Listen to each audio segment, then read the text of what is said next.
Hi అండి. ఇప్పుడు మనము మసాలా స్వీట్ కార్న్ చేసుకుందామండి. ఇది చాలా హెల్దీ స్నాక్స్. మన పిల్లలకి స్కూల్ నుంచి వచ్చిన తర్వాత మనం పెట్టవచ్చండి. ముందుగా ఒక బౌల్ తీసుకుని అందులో తగినంత వాటర్ పోసుకొని ఒక చిటికెడు ఉప్పు వేసుకుని ముందుగా వాటర్ని మరగబెట్టుకుందాము. వాటర్ మరిగిన తర్వాత మన స్వీట్ కార్న్ ఉన్నాయి కదండి, స్వీట్ కార్న్ని ఈ మరిగిన వాటర్లో పోసి ఒక్కసారి కలుపుకొని దాని మీద మూత పెట్టుకొని ఒక 10 నిమిషాలు మనము కుక్ చేసుకోవాలండి. ఇలా 10 నిమిషాల తర్వాత మూత తీసి చూసుకుందాము. ఇలా లోపల ఉడుకుతున్నాయి కదండి స్వీట్ కార్న్. ఇలా ఉడికిన తర్వాత మనం వాటర్ని రిమూవ్ చేసేద్దాము. ఒక స్ట్రైనర్లో మొత్తము పోసి ఈ స్వీట్ కార్న్ని పక్కకు పెట్టుకుందాము.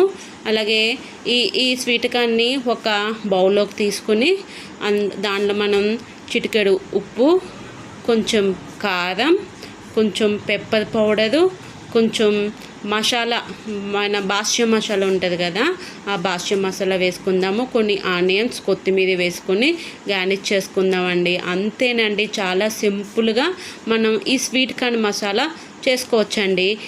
దీన్ని బస్ స్టాండ్లోను, సినిమా హాల్లో మనకు అమ్ముతారు కదా, ఇలా ఇంట్లోనే ఈజీగా చేసుకోవచ్చండి. ఇలా నా ఛానల్ని లైక్ చేయండి, షేర్ చేయండి, సబ్స్క్రైబ్ చేయండి. Thank you.